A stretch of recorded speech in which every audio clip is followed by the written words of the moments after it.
Who would want to change this? Never mind.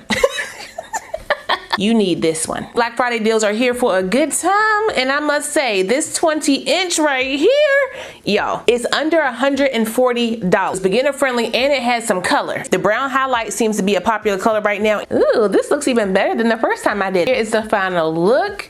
Wait a minute. Beauty Forever, I am very impressed. Y'all see the curls? I didn't cut nothing this time. It's a very easy wear and go type of unit. If you wanted to wash this wig and then put it on your head and go, letting it dry down, it will probably look something similar to this. This is absolutely gorgeous. This one also deserves a round of applause. Okay, y'all know how I do with the updos. Okay, I got a playlist for them, but I'll show you guys real quick. I literally just pulled it back and then put it on top of my head with a claw clip. Get some claw clips. You need those for the upstyles. And that is pull some hair around the perimeter for some framing layers, and bobby pin my back with my little bobby pin trick in the back to give some coverage back there. This side does not have that. That hairline looks amazing. So yeah, I'm not mad at how this is looking on me. Again, you can wear this glueless. It's nice. We go together real bad. With the coupon. Make sure you use that, okay? Yeah, get them deals now.